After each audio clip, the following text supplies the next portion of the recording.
Hello everyone, my name is Arya J. Kurtarkar and I am a legal intern at Lexis & Company. I am also a 4th year BLB student from GR Khare College of Law, Margao, Goa, under the Goa University. Today I am going to be talking on the topic of administration of criminal justice and the retributive theory in particular. So the purpose of making this video is to spread awareness about how administration of criminal justice takes place and what is the retributive theory of punishment. So, administration of justice includes administration of criminal justice. It is a necessary ingredient of all civilized government. The question, what is the end of criminal justice, leads one to the question, what is the purpose of punishment? A number of theories have been propounded to answer the question, out of which the following 5 have been given more prominence. So there is the retributive theory, expiatory theory, deterrent theory, preventive theory, and reformative theory. Now we are going to be talking specifically about the retributive theory. Retributive theory is based on the retribution, a get even concept. So it basically says that an eye for an eye and a tooth for a tooth, which means that what the accused has inflicted, what the convicted has inflicted on the other person, his punishment should be a same one. So as I said, an eye for an eye and a tooth for a tooth is the motto of this theory. The offender must be made to suffer in proportion to the injury he has caused to the victim, and the principle behind this theory.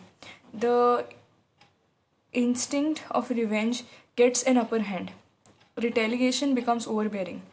The theory proceeds on ethical grounds. Moral culpability of the culprit is the focal point of attention. This theory was nurtured more prominently in the old days when the injured person was given a right to take revenge on the person causing the injury. Salmon points out that a conception of retributive justice still remains a prominent place in popular thought.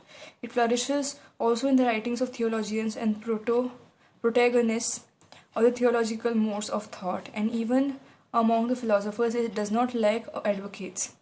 Kant, for example, expresses the opinion that punishment cannot rightly be inflicted for the sake of any benefit to be derived from it either by the criminal himself or by society, and the sole and sufficient reason and justification of it lies in the fact that evil has been done by him who suffers it.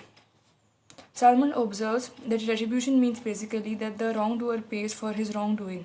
The suffering which he undergoes restores the balance which his original crime disturbed. This notion is clearly connected with that of revenge. The latter consists of injury inflicted by way of retaliation by one person on another who has wronged him, and plainly requires the existence of a victim as well as a wrongdoer. Retribution might be thought of as an extension of this society itself, feeling sympathy with the victim and sharing his desire for vengeance.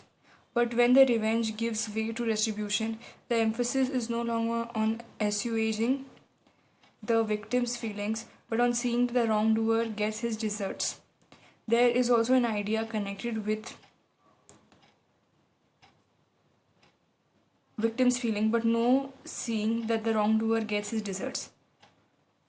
But different from revenge, that is, would be unjust for the wrongdoer to enjoy undeserved happiness at the expense of his victim. Moreover, retribution can apply even in the absence of personal victim. Divine retribution, for instance, does not necessarily presupposes the actual injury of the deity. Again, society's extraction of retribution is an offense, does not entail the society itself has been harmed by the offender's act.